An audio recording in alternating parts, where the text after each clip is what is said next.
All right, enchanted creatures. We're getting started with our one of our last program elements for today, and it's going to be about LARP design, brought to you by one of the emblematic figures of the Hungarian scene, Tibor Kiss, or as we know him, D. Take it away. Thanks. So, greetings everyone. It's quite hard to be the last show on a Sunday. Some of you are already heading home, but I hope that you still have some brain cells for me. All right, so we have about 60 minutes, and it will be quite fast. No time for questions until the end. All right, so it will be 11 small topics, like 11 TED Talks about different fundamental LARP design questions. We label this as advanced level as earlier ago, one of the portal side projects, we had the introduction level of this workshop, which took about 8 hours. And this is a second round of that. But don't be afraid if you haven't been there. You will understand everything. So I brought different topics, and some of them are very basic. Some of them are questioning some stuff that you might have heard in the last 2 days. I hope you will find some interesting ideas behind that. The most important thing is this. Do you know what is an NPC? Yeah, no, not this time. Not politically correct. You know, okay, that's me. I'm always telling this to everyone because people are coming to me and telling me, oh, I have a game ID, and I have to tell them that, okay, this sucks, and I do that if it happens. Sorry for that. Okay. So we are running the Hungarian Chamber LARP weekend. That's round 7 this year. Specialized in chamber LARPs, and we have a 4 days long gaming with 60, 70 people, and plenty of games, as you can see. This is some of the selections. The list is incomplete, and also I couldn't present the new ones because some of the players would see that I didn't want to spoil them. So, but we are pretty busy in the Hungarian scene, doing a lot of stuff. And personally, myself, I have wrote or mentored like 11, 12 of these games. So let's dig into this. I will go through this from left to right. This is the lifetime of your LARP when you find out that you want to design a game, and in the end, we will arrive to the playing or after the play itself. And the topics are totally random. Just I'm throwing into some ideas and just to start the seed to start your thinking about it. I'm always, all the times, in every workshop, I tell everyone who is designing LARP that you need to find a theme for your game. That's the most fundamental stuff. So you need to know what you want to show, what is your game about, what's happening, what experience you would like to create. There are plenty of designers who are coming and they say, okay, I want to make a game which is, the orcs will attack the village and the villagers have to defend themselves. Okay, that's a game, but it's not a theme. It doesn't tell anything about what you want to show to the players. This is extremely important throughout your design process. So you can define whatever you would like. You want to have a moral of the story. You want to show to the people. You want them to experience something, to feel something, to see something, whatever it is. It will help you through the design, because every time you are designing the game, you start up and, oh, I have the game. I'm going through this. And at one point you will stuck. You don't know what to do. You don't know how you should tune the rules. You don't know how many characters you should have, how the surrounding should go, or whatever. Whatever design question comes up, you can always come back to this. This will help you with every block you see during the design process.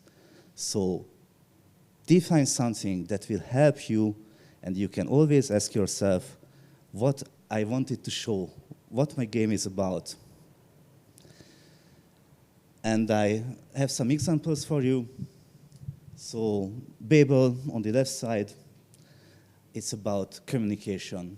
The story is silly, but people are losing their way to communicate. They forget how to create words, how to create sentences. And in Babel, that's the main theme, where you can communicate only with cards. These are small cards, each containing one word, and that's all you can say in the game. It's absolutely narrowing down the way of communication. And all the rules and everything about the game design is focusing on this. So there are really zero stuff you need to learn for this game. There is only one rule. There is no physical violence. Everything is verbal.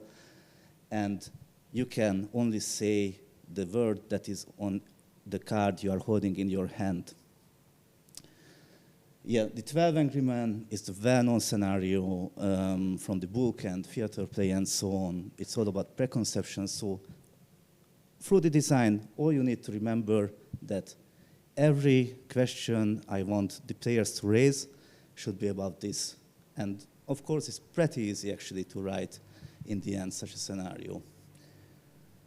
The Beauty and the Beast is also a nice example because the Beauty and the Beast is about 40 players chamber LARP, which is a wedding or preparation to the wedding between the Beauty and the Beast. And the different characters are either pro or against the marriage.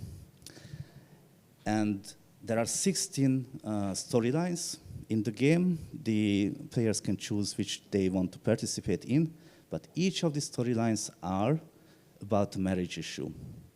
It's not directly a marriage issue. Of course, it's transformed to a story and so on. But common couple troubles that you can see in the everyday life is manifested in the game. And when we were designing it, it was always helping us to go back. What new storyline we don't have enough storyline. What do we do? What kind of marriage issue we can think about, which is not in the game yet? And we pick one and we think about how to create a story about it. So I really encourage everyone to have this very fundamental question: what my LARP will show to the people. So what will be the central theme? And this is all obviously leads sooner or later to the rules. I just want to have a short stop because it's not a very interesting topic, but some of the designers tend to struggle with the rules, what kind of rules we should have in the game. And the answer most of the time is the smaller amount of rules that the game needs to run. So when you know what you want to have in the game, what is your theme, what is the setup, then the rules must focus on that, and you should really just have the minimum amount of them.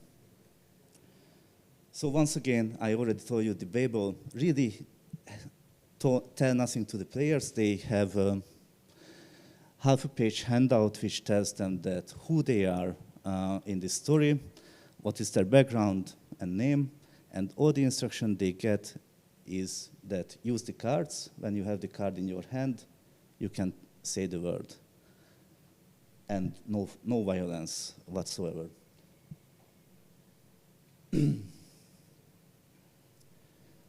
And the last and very important tool in your game regarding the rules is, of course, the rewarding system. So whatever you choose, whatever you decide that the players can have advantage in the game itself, and you plant it in the rules, that will motivate the players to do that. So no matter, you can do every kind of crazy stuff. So we have on the design desk a game which is around speed dating scene. So the players are going to speed dating, and we want to have a motivation to actually do them this speed dating exercise. You know, you go there and you want to impress the other people in front of you in 5 minutes. And actually, this goes to the rules. So there are different points you can collect from the other party after the conversation, which is in the end giving you some advantages, and that is drawing in the player to the actual action, that not just sit there and do some small talk, but actually try to impress the other one who is in front of you. Okay, so still on the design, some words about the different tools you could have. I try to name here a few that are not very obvious, and sometimes some of the game designers doesn't consider them or do not know about them. So information overloading, pretty often the game is just not working out because the information is lost during the game. So that is a very fundamental design rule, that if your story, if your game needs certain information to be in the game itself, then you have to throw that in more than one time. So just push in the information. Even sometimes you just push in the information dynamically, so if you see that something is stuck, then you have the game. But the baseline is you need more than one source of information always.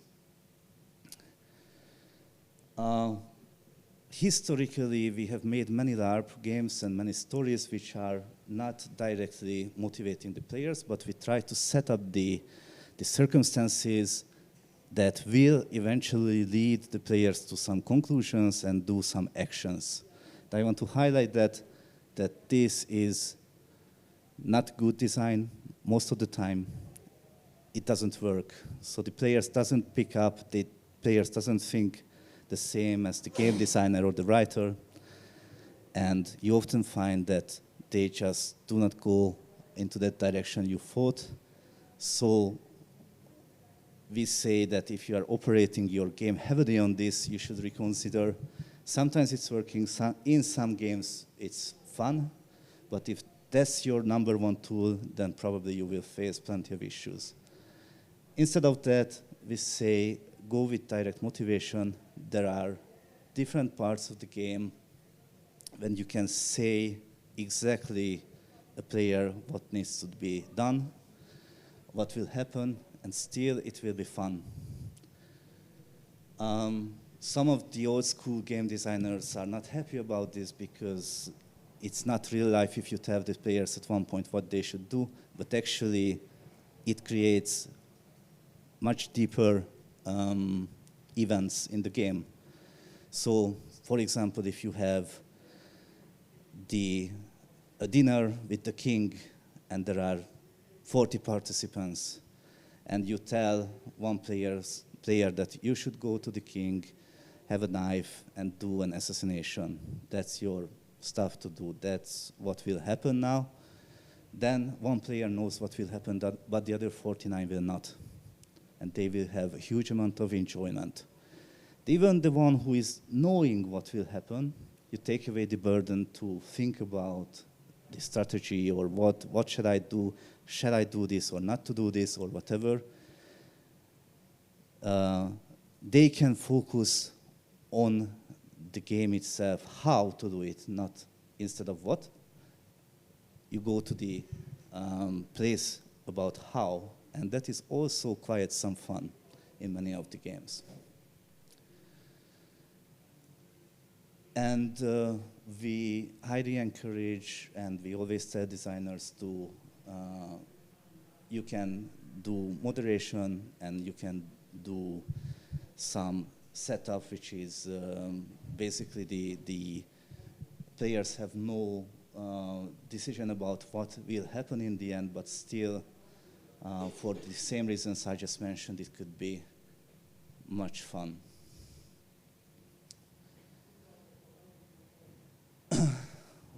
The other part of what I would like to mention about tools is about the effort. So the number one issue these days, wherever I go and they are designing LARP games, is the amount of effort that goes to create the game, including the organization of the events itself, and in general, write the game and so on. So every time, and this is here,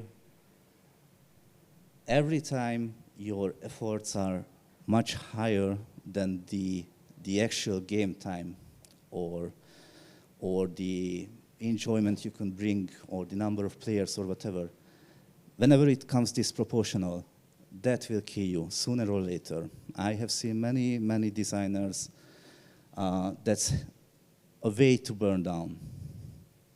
Some of them will overcome, some of them will not, and they will not show up again. But whatever you do and whatever you design, that is not okay to spend 300 hours to create a game which will last 10 hours. No go. That will kill you. You can do it once, you can do it twice. And when people are coming to me, oh, that is not an issue, I'm okay with that, come back to me when you have did that 5 times or 10 times. You will not, because it's burning.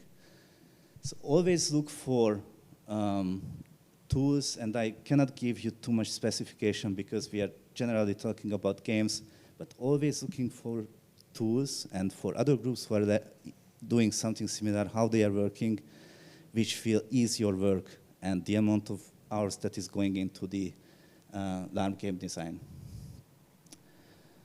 And you can always involve the players to lighten this up, so you can ask them to bring content to the game.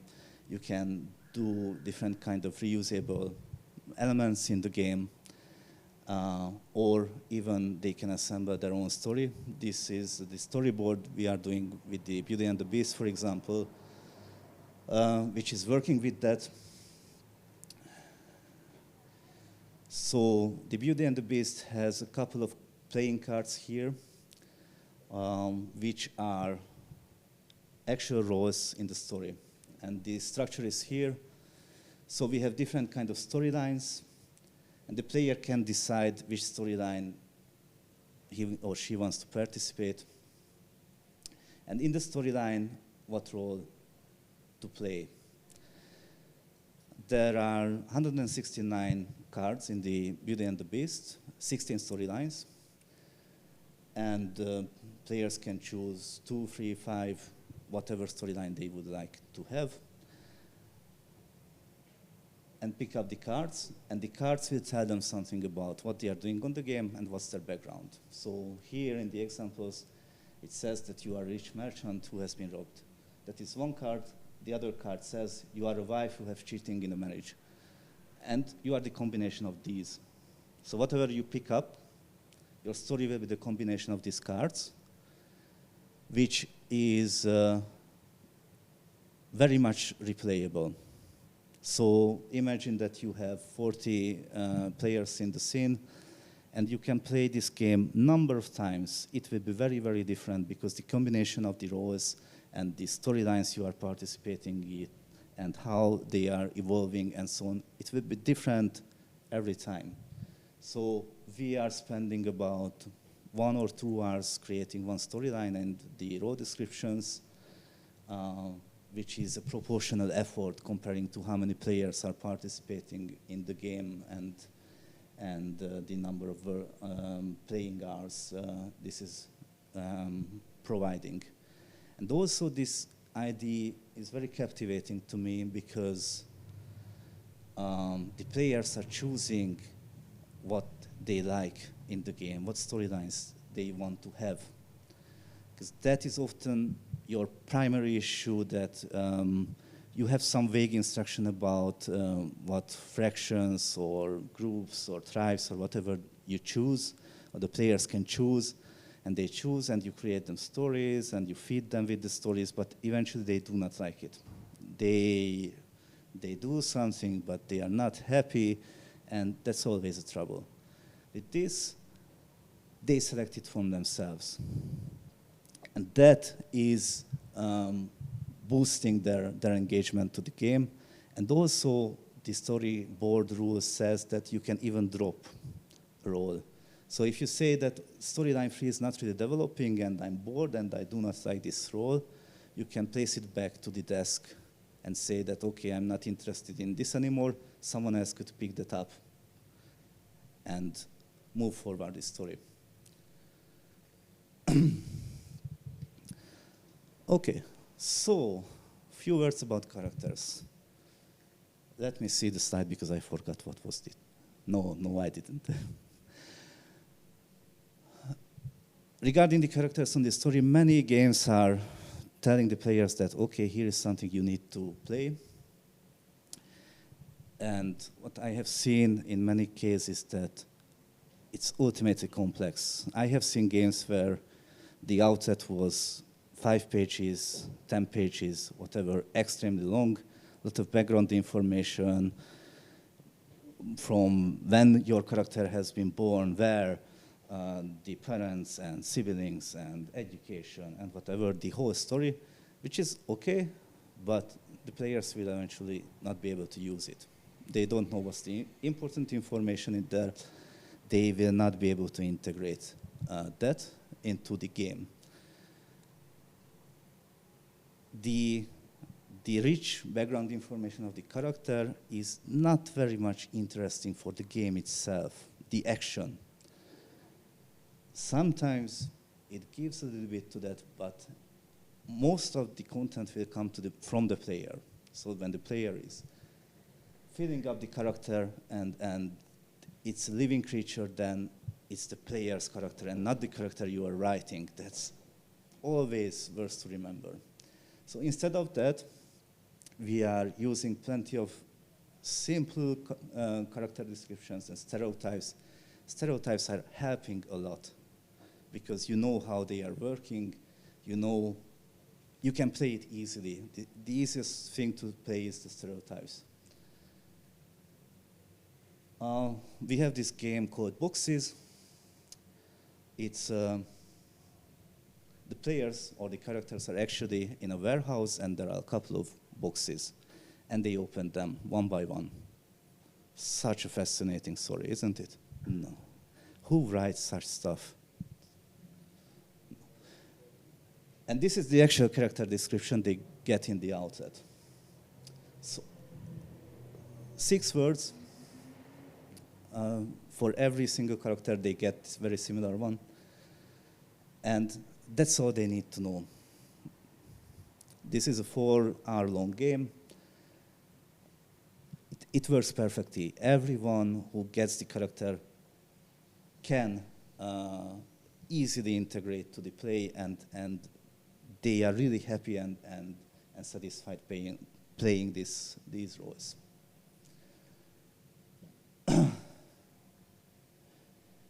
And utterly silly stuff, but I always mention it because we do not talk about that too much. Naming. So especially the fantasy genre, but some others are also operating with complicated names, whatever. And you just can't work with that. So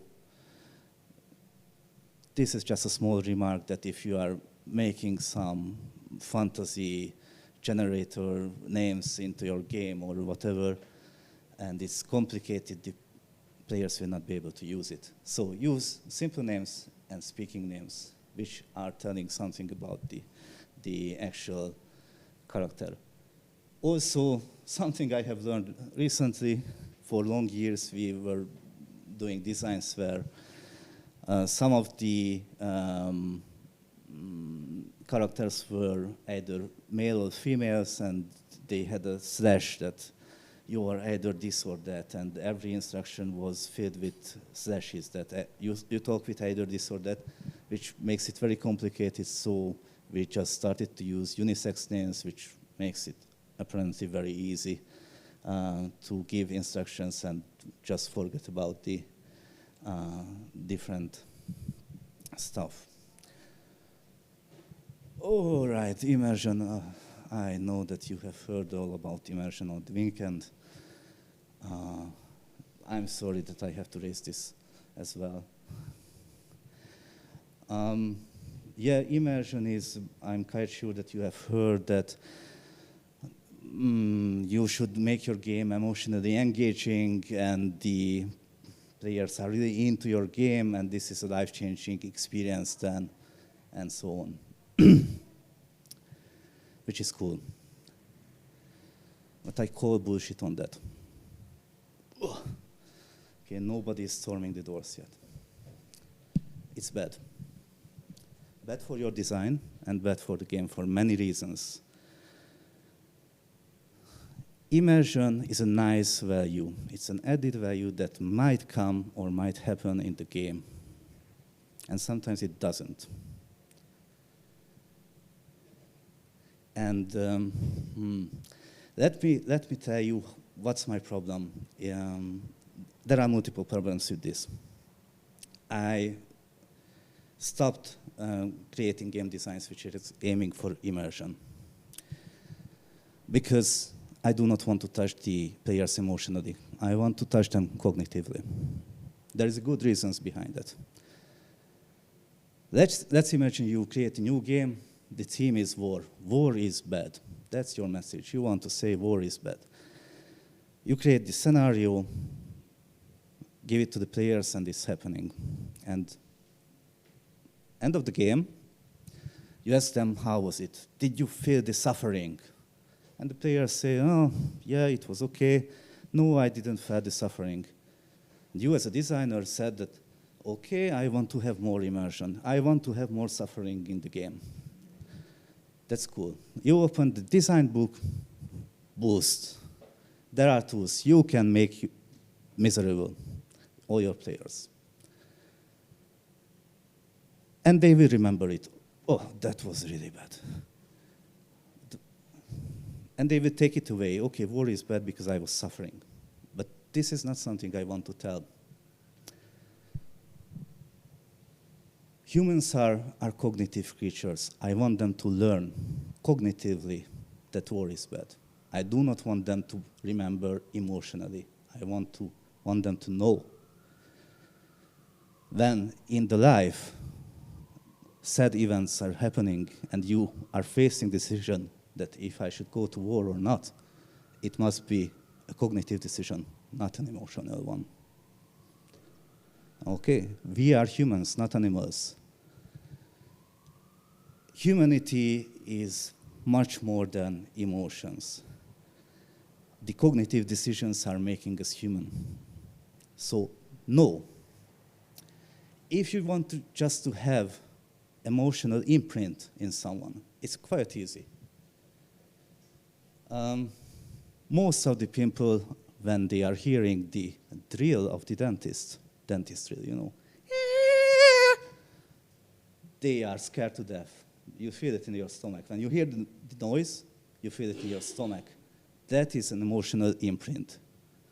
The decision that you go back to the dentist, despite that is a cognitive decision. That is when you are human, okay? So, no. I want them to be cognitive about it. And for me, I'm equally happy when someone is coming from the game and say that this story was interesting, it was fun. It keeps me thinking, that's really cool. And it's not worse than if somebody is telling me that, oh, this was a touching story. Really.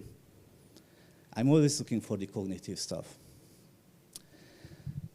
So think twice how important is immersion for you and how much do you want to invest to that. Many times, even novice designers are blocked by the idea that I want to have really deep immersion in my game. I want that. No. It will key your design process. Design the team, design the tools, the rules, the characters, and so on. And in the end, you can work on how to get the players engaged more in your story. That's okay. But if your only focus is about immersion, you will fail, and you will block yourself. Enforced immersion is also very bad for the players.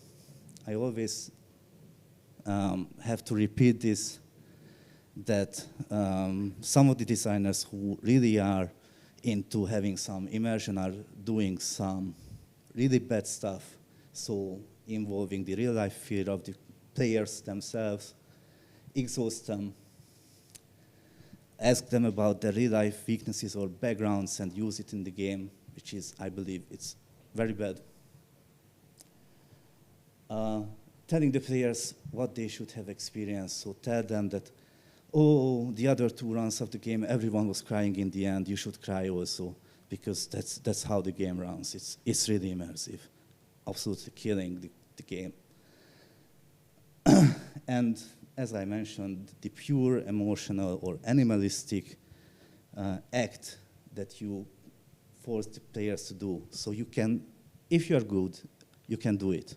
You can really move the players to another level, and they can act on raw emotions and so on. But for everything I just said, I don't think that this is something the LARP should be. Nevertheless, here are some ideas about what I think is a good immersion tools. Obviously, the warm-up exercises are always very helpful. And for me, when I say that the cognitive content is not that dense, and I want to have a little bit of emotional involvement as well, I slow down the game and make it repetitive. That works very well, and the usual stuff. Also, what I mentioned here, and we do not talk about too much, is having pro players in the set. So usually the gaming community, you know some of the gamers are really good, and you can use them. So when you have 10 players and you have 1 who is really good, they can carry the rest of the group into the game. And obviously very small rule set. So we had this game called Sanitarium, which is a nice example. And here the immersive element is repetition. So it's an asylum. You are locked in there. You are a patient. And the game is about having 10 to 15 minutes days.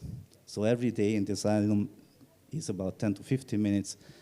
You wake up, there is a morning exercise, you walk in circles, there is a group therapy when you sit down and talk about how you feel yourself, how you dream, you get crappy hospital food and so on, and this is repeating. And it helps a lot to get into the mood. And also regarding immersion, I don't know, probably someone spoke about that, but I always emphasize it that you need to know how to break it. So when you build up the game immersion, you want to break it, at least by the end of the game. We often do not speak about that, but coming out of the situation is quite important, and you just cannot let the players leave the room until they are grounded, they are back on Earth.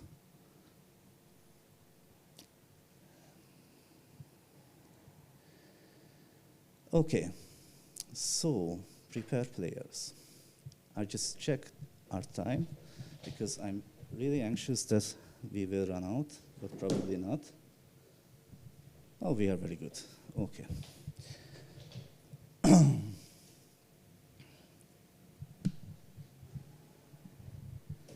So it's about starting the game, and I know that other people already talked about this, that you need to warm up the players for the game.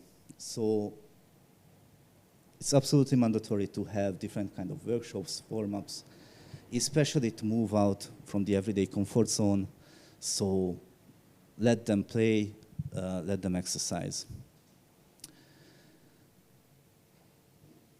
Make sure that the players know how they will enjoy the game. So there are plenty of stuff you need to tell them before they start the game, and make sure that whatever information you hand out beforehand, they didn't read it. Or they read it, but just in a very high level. So you need to make it sure that they have all the information. Very clear about limitation and opportunities. Limitations are often there, so you tell the players that, okay, you can do this, you cannot leave the room, you can leave the room, no violence or whatever, but we do not tell them the opportunities. So we do not tell them that, all right, in this game, you can do false rumors, whatever, until whatever extent. That's something that will be a pro in the game, or whatever the designer, the team will give you. If the rules are complex, obviously, you need to let them exercise, because otherwise they will not know how to use it. Even if they remember and smart and so on, still some exercise is very much recommended. Role-playing warm-up, that's pretty obvious. And also you need to tell the players if their involvement includes some not so obvious contribution, like you need to improvise a lot, because we will not give you storylines, we will not give you background information, we will not give you documents about what to do. You need to be really creative in this game, or it is okay to do A, B, C, D, but please don't ever do something else, because that will break the story or kill the story. And also, players are pretty much unaware sometimes that some stories are heading to the bad ending. So that is ultimately important to tell them that this might or this will happen in the game, because otherwise they might be extremely frustrated that they thought that they did everything well, and in the end it sucks. So about the bad ending, you must always inform them. Segmenting the game is also something not quite obvious. We have many games which are a mixture of different actions. So you might have verbal interaction, different kind of small talks and investigation and physical action. Someone might murder somebody or whatever. It's up to you. But if you just give a general frame to the game, then these different kind of actions might mix at the wrong place. So it might be that you are playing a murder mystery, and in the end of the first act, somebody will be murdered. And then there is one place when someone can use a knife or whatever, but somebody, and you have rules about how to use the knife and how to do the assassination. But somebody is using these rules for something completely different and in a different place in the game, and that might kill your story. So it might be a good idea to tell the players what part of the story and the game is about which kind of actions, and tell them that, okay, the first 2 hours will be the investigation. There is no accusation, there is no physical violence, no whatever. You just do the exploration of the spaces and what has happened. And then on the second half of the game, you might shoot down someone or whatever you want. If you just give them the rules, then this might go wrong.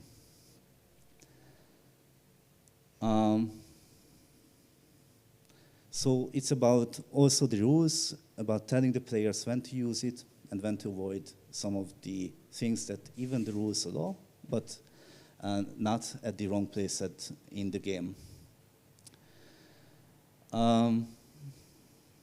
And you should not be shy about this. So again, one of the traditional thinking of the game designers is this is an open world, open space. People are okay to do everything at any time. I just give them the frame, and I do not want to tell them because that's real life-like, okay? That's not interesting. The game is not about being lifelike. It's about creating the story. And if your story needs that, you tell the players that, okay, until this point of the game, this will happen, and stick to this. Perfectly fine. It will not ruin anything.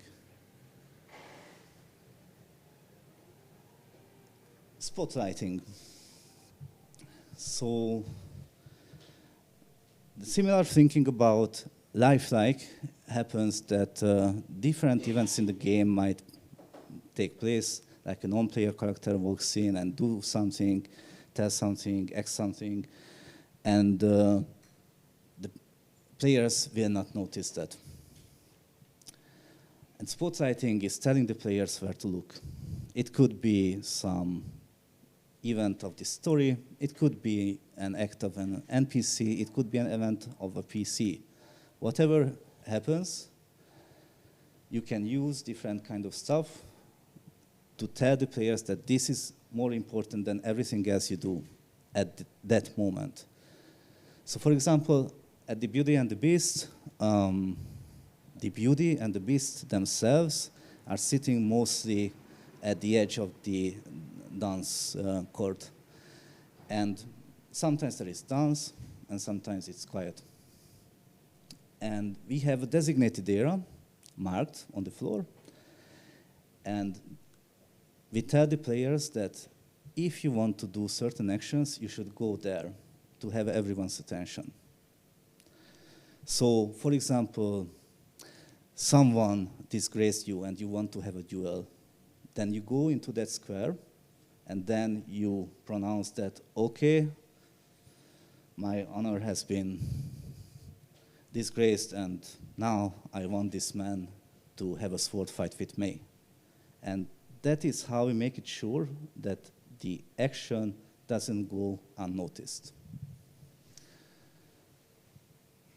You can even tell the players that what they should do in such an event. So it's a fantasy example that very common. You have an evil magician in the game who is going to the graveyard to summon the undead. He is working day and night on that, and when he is finished, the undead will rise and whatever bad things are happening. And if you just send there one of your organizers or NPC to do that, most of the time the players will not notice. They will not know about it. It will not create the scene. If you read it in the book, what you will read? The hero was silently sitting in the bushes and listening to the strange noises and found out that the evil necromancer is doing something strange. And without intervening, he snaked out of the bushes and go back to the friends and tell them that, okay, something is really bad going on. This is never happening spontaneously on LARP. Either the player is not there, or he doesn't think that he should be quiet in the bushes and watch what's happening. He goes there with the sword and, okay, now I killed the necromancer instantly. And it's not so dramatic. So it's okay to tell the players that, okay, come with me in the next 5 minutes. This is something you will see. Hide in the bushes. You will not interfere. Just watch what is happening. When it's finished, move back to the others. And then the evil magician comes and do the magic. And then that's really fun stuff. Even you exactly told the players and you planned it and whatever. It's not a spontaneous event, but dramatically, it's much more fun for the game and the story itself. Whatever the spontaneous outcome could create in your game. Of course, you should never overuse it. So there is if you are starting to use spotlighting, there is good chance that you are tempted to use it a lot, and you should not, because then the players feel that they are not in control of the story. but it's really fun stuff. And some other interesting stuff, plot clearing. This has no meaning at all. Okay, these words are nonsense. However, we use that because one of the most successful player strategy in the game, no matter if it's a small game or a big game, is creating bullshit content. So create completely fictionary storylines and sell it to the players. If someone is charismatic enough, you can sell anything. The players themselves have no tool to identify what is part of the game and what it is, what isn't. So you can tell that if you go out that door, a vampire will wait for you and kill you. You have no tool to identify if it is part of the game or not. And at one point, it might kill your game. Sometimes it's fun, and it's okay, but most of the time, it's just really confusing. And this is a tendency which is growing on the game. You have a few experienced players who were successful with this strategy, and then more will follow. And if you repeat your game a few times, then you will see that most of the players are already using this, creating bullshit. So it might be a huge problem. And this is what we call plot clearing, to define what's in the game reality, what's in the probabilities of the game, and what is not.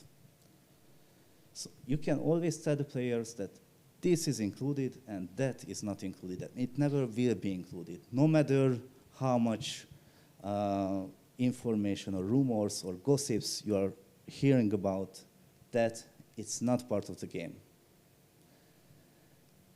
Throw it away.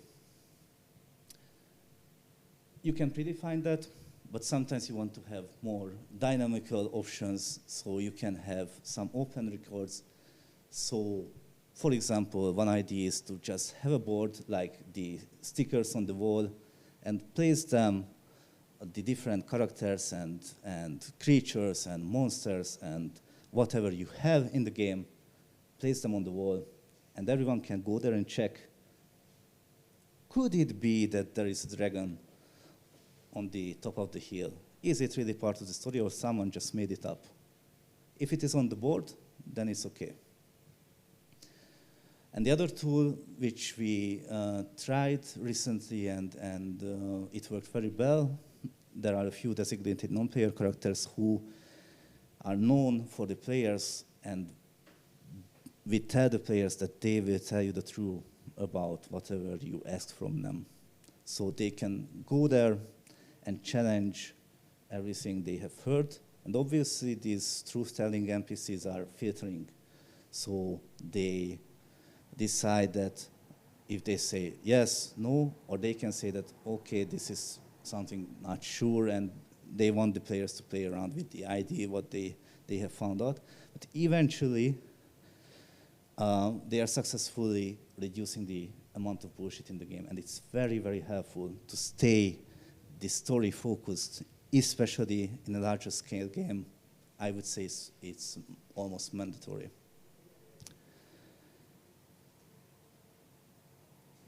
And when the play is done, the last step is the check back.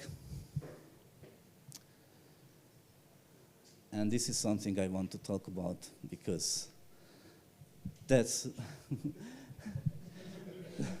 some people are already laughing because they know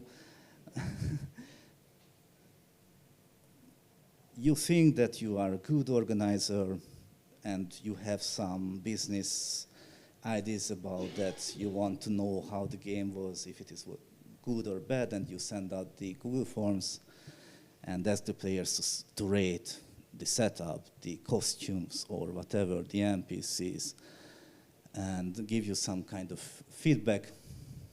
Don't do that. Never. Really. It's killing you. Number one reason is they are almost useless. The little bit of information you get is useful, but it doesn't balance the damage you get.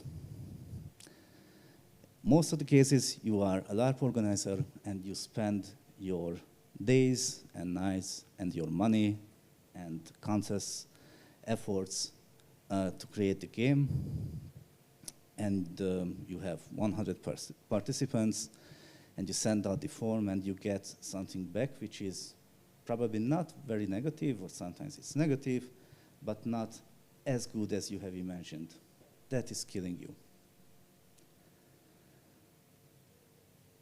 Even if 90 players felt themselves extraordinary and only 10 will tell you that, oh, this was bad, it sucked, that already kills you, because the bad feedback is very bad.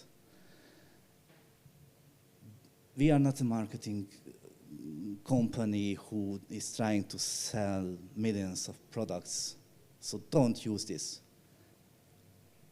The most precious resource in your backpack is your power, your energy, your soul, your hours, everything you put into the game, and do not let any damage to this, because this is damaging big time.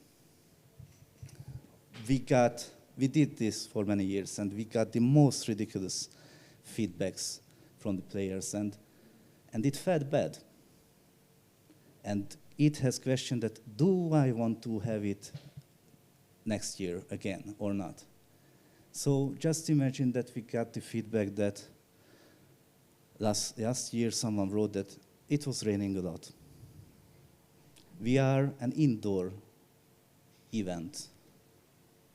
So why? What's happening? Every morning there was 50 liters of coffee waiting for the players, and someone wrote, the quality of the coffee was not that good as I have imagined. Well, fuck you. No. But this is killing me. So I'm not interested in that kind of feedback. Really. So we stop it. I'm interested of the feedback what I get face to face, especially from the players who are experienced, who know how usually a game runs and what is good. And I'm very, very happy to discuss face to face every issue they raise, and it's a human conversation, and it helps me. It helps me to improve. But to fill out anonymized forms, that is just killing me. So we don't do that. You can have different kind of KPIs which are not depending on the players. So you can have preconceptions about how the game should run, and what's your expectation about the player involvement, how the story should develop, and where this should end, and emotionally how they should be, and so on. And this is a good KPI. So think about, before doing the game, what will show me if the game is running fine or not. Of course, if you are running your game only once, it's easy to misjudge anything, because one run could be brilliant because you catch brilliant players, but actually the game is bad. And one run could be very bad, even though the game design is very good, just you had bad luck with the player pool. So you should run the game more than once. You can interview the players, especially we do it in a group session after the game, and we ask them about their feedback and memorable moments and so on. And as I said, the experienced insiders are always giving us something we can work with. So I'm always looking for a few guys to ask them, especially about their opinion. It's not against the newbie players, because I'm happy with the newbie players' feedback as well, just they don't exactly know yet how the game is running and how they should run. So their feedback is less value for me.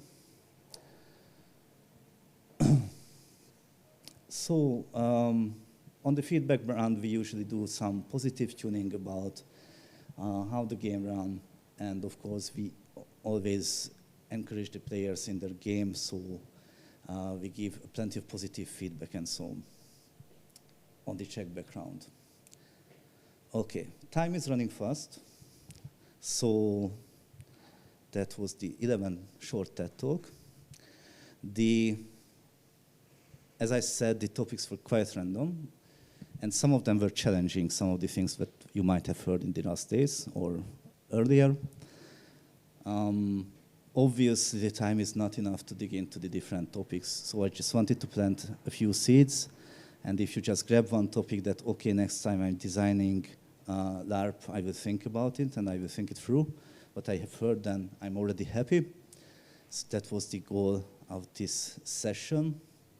And I'm, of course, very much eager to hear different questions right now or later when I'm around. You can always approach me. And that was the LARPshops.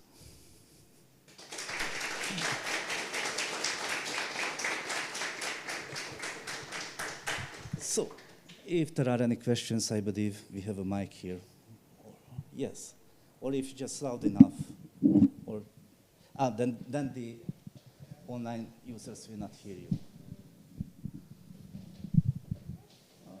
I wanted to ask about... Careful. Okay, careful. Okay. So I've just started to wondering about that when you design a game, do you do any testing, or shall you do any testing before it is played? Playing is testing, or how do you test before play? I mean, for example, if you design a board game, you test it many times. Mm-hmm. So I don't know if it's necessary when you design a LARP game. It depends on where you are heading with the game. So in our community, when we are doing this LARP weekend, for example, we are embracing pretty untested games as well. We do not make a big fuss about it if it is not as good as it is. We take a look at the design documents a little bit and help the creators. But eventually, yes, sometimes there are test sessions, but it's not mandatory. So, yeah. Thank you. It depends. Okay. I see one hand here. Sorry, the microphone. Thanks. Here you go. Thank you. You said that creating bullshit is successful for players. What does that mean exactly? Yeah, so you are sitting in a setting as a player, and somebody is asking something. And you don't know the answer because you have zero information, but you decide to give anyhow an answer. So you may make up something completely imaginary, not part of the game. You do not ask anyone. You just, out of your creativity, you create something new, which is bad because actually it's not part of the game. It's not part of the story. So somebody is coming to you and tell you that, okay, I'm looking for the hidden treasure of the pirates, and do you know where it is? And you said, yes, the green dragon is guarding the treasure, which is completely bullshit. There is no green dragon, you know nothing about it. And then the player will spend the next 3 hours trying to find out what is a green dragon, where is it hiding, and so on. Yeah, I understand that, but if I'm the player who started the Green Dragon rumor, why is starting the rumor a successful behavior for me? Because you said the players are repeating it because it's a successful behavior for them. How is that? What is successful about me starting a rumor? Yeah, flooding the game with bullshit means often that you are controlling what's happening. So what the players are doing. So when the players are running around looking for the green dragon and you tell something else for somebody about the green dragon and some other information to a third party and so on, it will create a whole circle of they are running around and they don't know and they don't care about some other stuff which are important. You can fetch information from them which are important for you and so on. So in general, it's very successful. Experienced people especially love to use it because then they control what's happening on the game. Okay, I think I understand. Thank you. Okay. Oh, tessék. I only wanted to add to the question about testing out the game. Sometimes the thing which you can't really test for, but you should have been tested for, is the scale of the game itself.